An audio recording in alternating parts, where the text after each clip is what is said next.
Larry Colmus. All right, Tom, all in line. They're off in the Longines Breeders' Cup Distaff. And 'Tis Midnight comes off quickly from the inside, and there goes the mare from Peru, Valiant Amelia, alongside. Between those two, Iotapa, and now Iotapa and 'Tis Midnight, the two Californians will battle it out early. L'Amour de ma Vie now squeezes through on the inside into third. Valiant Amelia fourth. Untappable and Close Hatches are right together. Untappable is wide, Close Hatches is even farther out wide on that first turn. Then Ria Antonia, followed by a ground-saving Belle Gallanty. 4 lengths to Unbridled Forever. Stanwyck is second last, and Don't Tell Sophia trails. 22 and 4 for the opening quarter mile. A brisk pace for their run up the backstretch, set by 'Tis Midnight, who's a neck in front of Iotapa. L'Amour de ma Vie right in behind them. Close Hatches is close up, running in fourth to the outside of her. Ria Antonia's down on the inside. Valiant Amelia, and then comes Untappable. She is now 4.5 lengths off the lead up the backstretch. Belle Gallanty is next. They went 46 and 3 for a half mile. The pace is settled somewhat. Stanwyck Unbridled Forever, and Don't Tell Sophia continues to buy time at the back as 'Tis Midnight and Iotapa continue their scramble into the far turn. They are stride for stride on the lead. Close Hatches, and now Untappable is moving up on the outside. Untappable is on the charge.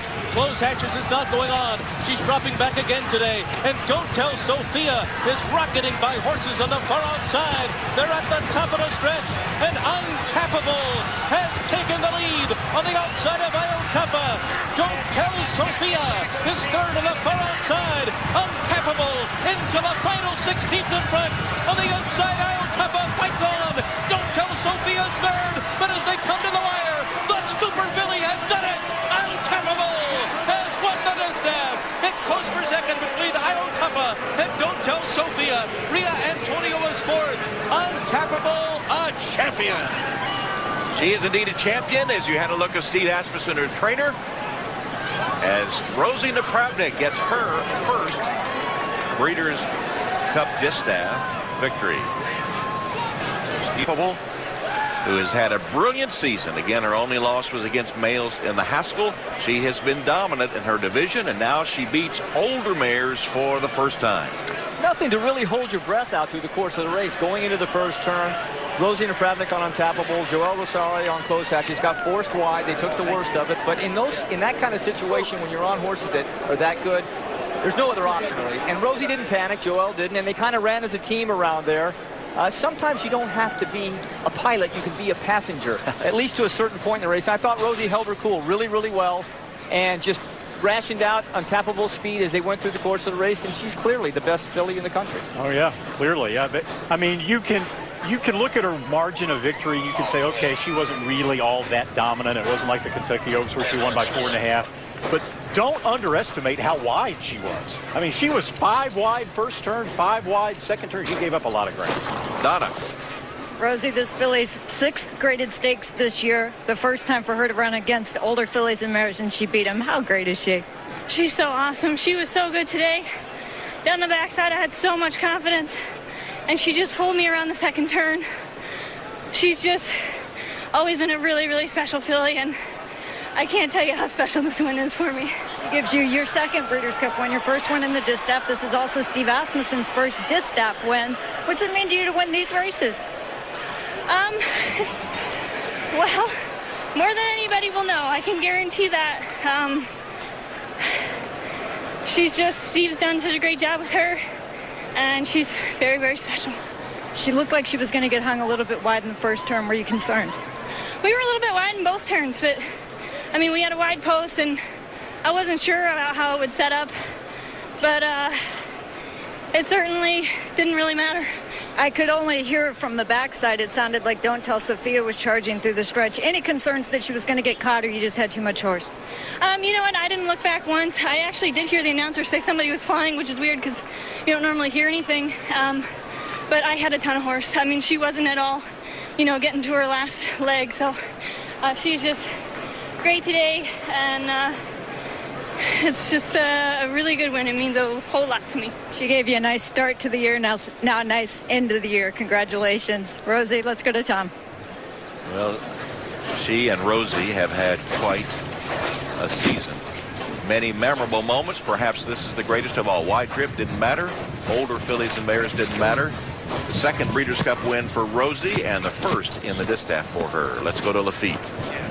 Here with owner Ron Winchell. Ron, this filly has now won the two most prestigious races for mares in the country, the Kentucky Oaks and the Breeders' Cup Distaff. How does it feel? We couldn't be even more proud of her. Her accomplishments this year are just phenomenal. Accomplishment of winning the Oaks in here is a great cap to a wonderful year for her. Any anxious moments? She was wide going into that first turn. There is always an anxious moment in a race like this, but she was a little wide, but she seemed like she was going great, and we're just so proud of her. How nervous were you going in? Such a heavy favorite, so much expected in such a significant horse race. For me, anytime you're the favorite, it's always something that makes you a little nervous. You know, with her credentials, with a lot of high expectations, don't want to let anybody down. Just wanted to show up and run her race today, and obviously she did that. We're proud of her. Congratulations, Ron. Tom? All right, Rosie acknowledging the cheers of the crowd. She has established herself as one of America's top runners. Don't Tell Sophia, by the way, won the photo over Ayatapa to get the place spot. Here's how Rosie and Untappable did it. Going into the first turn, I mean, Rosie, like she said, there's really wasn't a whole lot she could do about it. You just got to bite the apple as a rider. She knows that her direct competitor is outside of her, losing even more ground. And I'm sure Rosie's thinking here, you know, the horses I have to beat are probably going to have to come around me, and closed hatch is directly outside of me, so she just rides the train right here. Lets Untappable get in a rhythm, and going back to the spring, that's what Steve Asmussen had said, that Rosie fits her well because she lets her get into a rhythm, nothing rushing about the way she rides her, and bides her time, and it's exactly what she did. She put away closed hatches on the turn, and let's look at, probably nobody's getting through because Rosie has the hammer right here. She can push all the other ones down against the rail. She sees a horse flying on the inside, so any competitor has to go even wider than she does. And she already mentioned she knew how much filly she had. She knew she wasn't getting to the bottom of her. So, as Rosie said, she was pretty confident to stretch. Rosie likes these Tappet horses. She nearly ran down Golden Sense with Tappet Sure in the dirt mile, finishing second. Right. And now she takes the Distaff with a daughter of Tappet, Untappable, as you see Steve Asmussen now. Homebred by the Winchell Thoroughbreds. Here's Steve Asmussen's reaction as they come down the stretch. And Steve is with Kenny Rice. All right, thanks, Tom. Steve, congratulations. Your thoughts as this race was unfolding? Can't say enough how proud I am of Untappable and the whole team, Scott and Carlos and Rosie, and just what an amazing mare to put us on this stage and perform as well as she did today when this much mattered. Jerry Bailey was just talking about how you've always had confidence in letting Rosie do her work out there on Untappable, and it's been a great combination, hasn't it? Like a very special filly, would you say? She's definitely, today's definitely makes her a champion, and I think that's enough said. She's truly a champion. Congratulations. Thank you. Let's go back to Tom. All right, Kenny, not only a champion, but depending on what happens in the Breeders' Cup Classic, she could be Horse of the Year in the voting at the end of the year. Let's take a look at the payouts now. Payouts presented by Express Bet. Untappable as the favorite, $520. Don't Tell Sophia just edged out Ayatapa in a photo for second. Ayatapa third. You see the exacta, $27. Trifecta and superfecta payoff as well. Untappable the favorite, and Don't Tell Sophia the $1,000 purchase, who finished second and did push her bankroll over $1 million. So Rosie and Untappable basking in the glow of the winner's circle. After this victory in the $2 million Longines Breeders' Cup Distaff, she is a champion. Untappable wins the Distaff to cap off the first day of Breeders' Cup 31.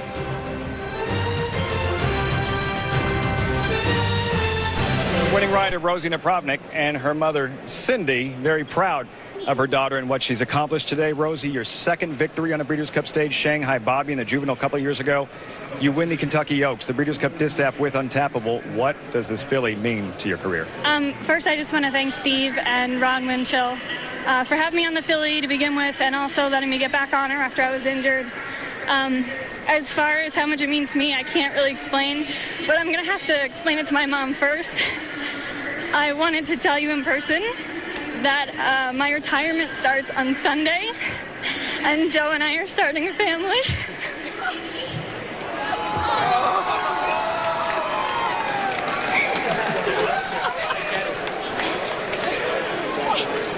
I told you I was going to give you good TV. Congratulations on the win and your growing family, Rosie. Wow, what a moment. Steve. this filly, what makes her so special?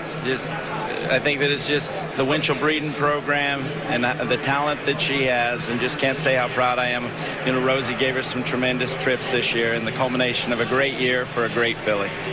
Rosie, why now? Why announce your retirement now and decide to tell your mother on this stage? Well, I wasn't going to tell anybody until Sunday, but I figured it couldn't be a better way to go out with this filly. She means so much to me. Like I said, I'm so thankful for Steve and Winchell Farm, the whole family. But I wanted to tell my mom in person, so I had to bring her up on stage because I didn't want to tell everybody else first. What a performance, Untappable. Congratulations, everyone. Tom? All right, Lafitte, wow.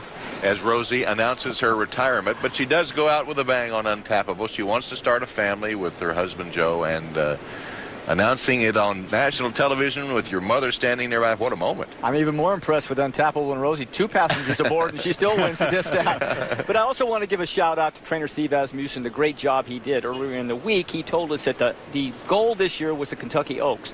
And for him to peak this filly for the Oaks and then let her down and bring her back to the level that she can win the Distaff and the filly of the year.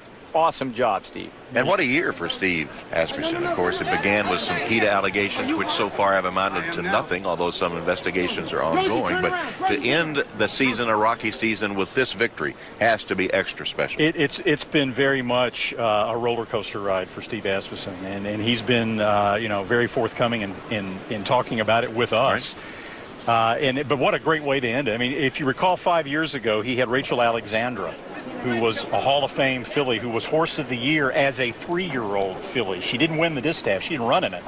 But she outpolled Zenyatta for Horse of the Year. And now, with Untappable, if things break right in the Classic tomorrow, as you said, she's in there with the shot at Horse of the Year herself. And, of course, with Ron Winchell and his mother, the owners and breeders of Untappable, the ones that stuck by Steve Asmussen when those allegations surfaced.